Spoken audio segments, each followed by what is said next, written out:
Hello बच्चों, हमारा अगला टॉपिक है उत्तल दर्पण के लिए यू भी एफ में संबंध। दोनों दर्पण के लिए सेम होता है, फार्मूला जो होता है वो आपका एक ही होता है, लेकिन दोनों दर्पणों को लेकर के प्रूफ जो है अलग अलग होता है।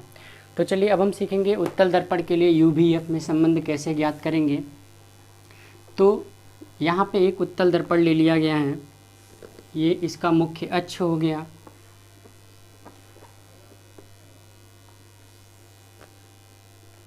ये इसका मुख्य अक्ष हो गया। पहले प्रतिबिंब बनने के नियम को यहाँ पे देख लेते हैं। प्रतिबिंब कैसे बनेगा, मान लेते हैं ये आपका फोकस है और ये इसकी वक्रता केंद्र है, ठीक है। मुख्य अक्ष पर एक वस्तु रख दिया जा रहा है। मान लेते हैं कि मुख्य अक्ष पर एक वस्तु रखा गया है, क्या, ए बी। तो इसके प्रतिबिंब को देख लिया जाए। प्रतिबिंब कैसे बनेगा, तो कोई दो नियम लागू करेंगे। पहला नियम, जो प्रकाश किरण मुख्य अक्ष के समांतर चलती है वह दर्पण से टकराने के पश्चात फोकस से होकर के जाती है। तो इधर पेंट किया हुआ है, तो इधर हमको डॉटेड लाइन से दिखाना होगा कुछ इस प्रकार से। ये आपका डॉटेड लाइन रहेगा, क्यों, क्योंकि इधर पेंट किया हुआ है, इधर जा नहीं सकता है, लेकिन मान लेते हैं, ज्यूम कर लेते हैं कि हाँ इसी तरीके से जाएगी, टकरा करके इससे दूर जाएगी। पहला नियम क्लियर हो गया, जो प्रकाश किरण मुख्य अक्ष के समांतर चलेगी, टकरा करके फोकस से जाएगी। दूसरे नंबर की बात करें तो जो प्रकाश किरण वक्रता केंद्र से होकर के जाती है, टकरा के अपने ही मार्ग में वापस लौट आती है। अब इधर पेंट किया हुआ है तो इधर पूरा डॉटेड लाइन कर लेते हैं। दोनों ही परावर्तित किरणें एक दूसरे को जिस बिंदु पे काटती हैं वहीं पे वस्तु का प्रतिबिंब बनता है। तो इधर देखिए दूरी जो है परावर्तन के पश्चात वास्तव में तो कहीं नहीं काट सकती, क्यों, क्योंकि वास्तव में दूरियां इनके बीच की बढ़ती चली जा रही हैं। तो वास्तव में नहीं काटेंगी तो आभास कर लेते हैं कि दर्पण के उधर एक दूसरे को कहाँ पे काट रही है, यहाँ पे।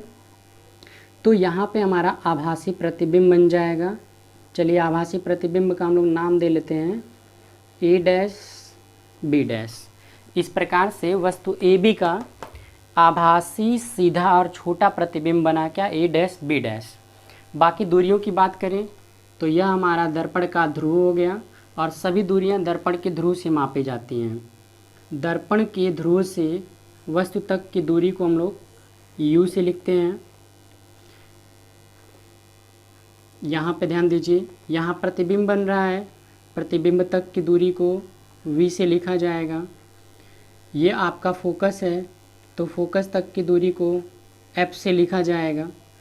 और यहाँ पे आपका वक्रता केंद्र है, वक्रता केंद्र तक की दूरी को किससे लिखा जाएगा, c से लिखा जाएगा। तो ये हमारा कंप्लीट जो है इसका फिगर का हो गया, फिगर का डिस्क्रिप्शन। अब इसमें हम लोग क्या करेंगे, समरूप त्रिभुज की मदद से हम लोग आगे बढ़ेंगे। तो समरूप त्रिभुज ढूंढा जाएगा।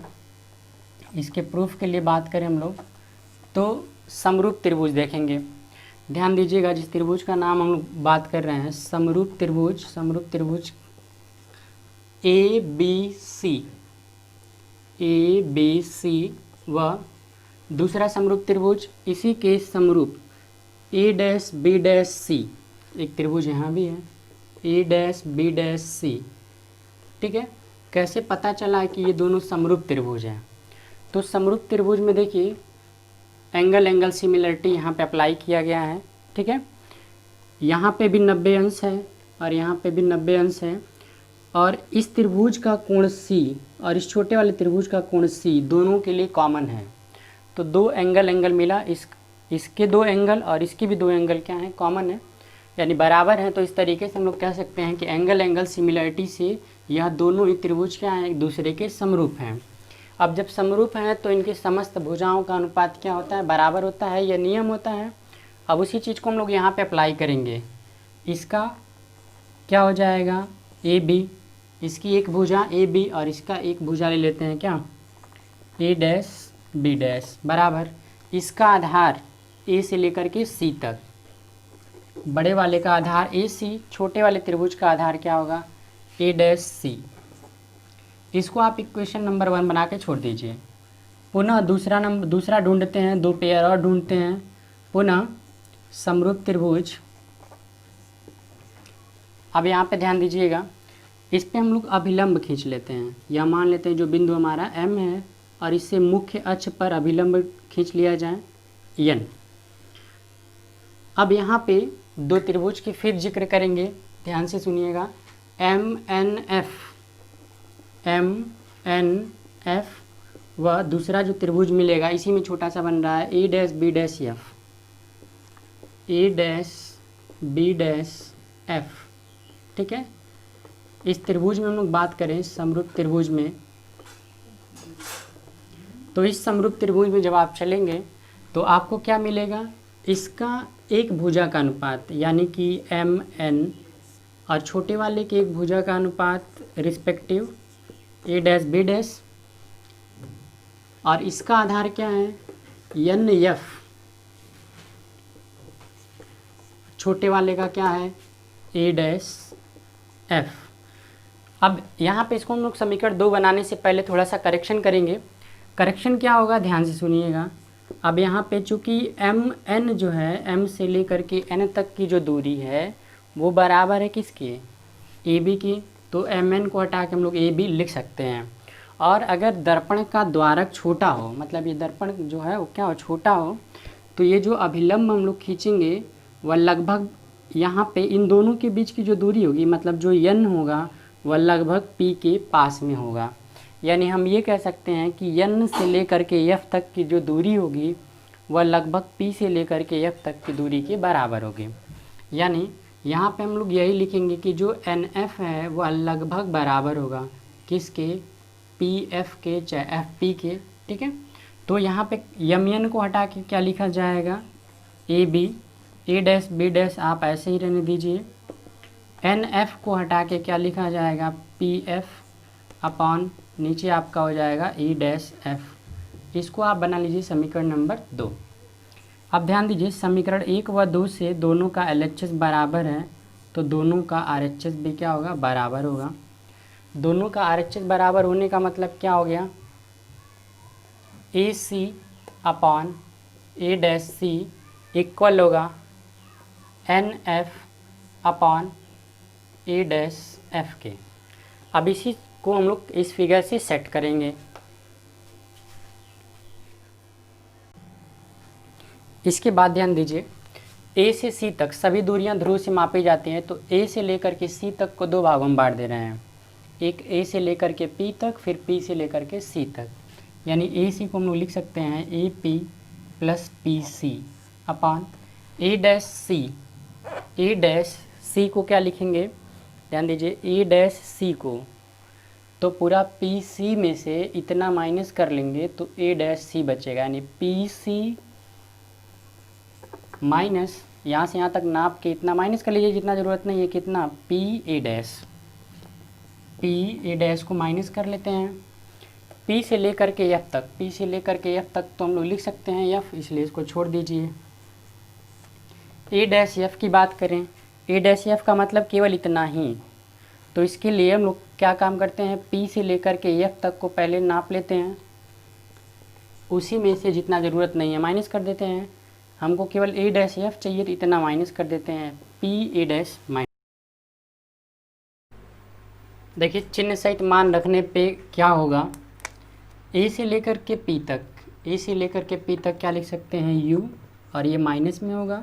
दर्पण के बाईं ओर माइनस और दाईं ओर प्लस होता है।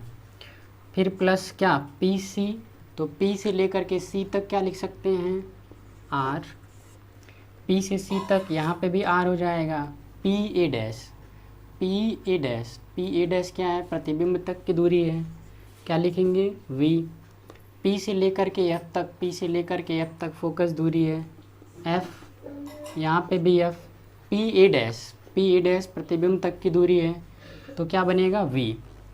अब चूंकि फार्मूला आप जानते हैं कि R इज इक्वल्स टू कितना 2F, तो R के जगह पे आप 2F रख लीजिए। यहाँ पे भी आपका हो जाएगा 2F minus V is equals to यहाँ से F माइनस V। इसके बाद से आप क्रॉस मल्टीप्लाई कर लीजिए, इसका इसके साथ होगा माइनस UF, इसका इसके साथ होगा प्लस UV, 2F का F में होगा 2F स्क्वायर इसका इसके साथ होगा तो 2VF बराबर इन दोनों के साथ गुणा हो चुका है। अब इस F का इन दोनों के साथ गुणा होगा, F का 2F के साथ होगा 2F स्क्वायर, F का V के साथ होगा तो VF। 2F स्क्वायर से 2F स्क्वायर कट गया, इसको छोड़ दीजिए, बाकी सब माइनस वाले को ट्रांसफ़र कर लेते हैं, सब उधर जाकर प्लस हो जाएगा। ये माइनस है बराबर के इधर आके प्लस, ये भी माइनस है बराबर के उधर जाके प्लस हो जाएगा, और ये पहले से ही उधर ही है। तो 2VF में से एक VF माइनस कर लेंगे तो आपको मिलेगा कितना, एक VF, इधर मिला आपको UV। इसके बाद से आप क्या कीजिएगा, UV और F से भाग कर लीजिएगा। UVF से जब भाग करेंगे, आप इधर लिख रहे थे UV और इसके नीचे भाग कर रहे हैं UVF से, इधर आप लिख रहे थे UF भाग किया जा रहा है UVF से, प्लस यहाँ पे था आपका VF भाग कर रहे हैं UVF से। तो यहाँ से UV से UV कट जाएगा तो 1/F, यहाँ से UF से UF कट जाएगा 1/V, यहाँ से VF कट जाएगा तो क्या बचेगा 1/U। फाइनली ये आपका बन गया दर्पण का जो सूत्र होता है 1/F = 1/V + 1/U। इस तरीके से दोनों दर्पणों के लिए हो गया। अवतल दर्पण के लिए भी आप UVF में संबंध पढ़ चुके हैं और उत्तल दर्पण के लिए भी UVF में संबंध हो चुका है। ठीक है, अगले वीडियो में हम बताएंगे F और R में रिलेशन क्या होता है, F = R/2 कैसे प्रूफ करते हैं।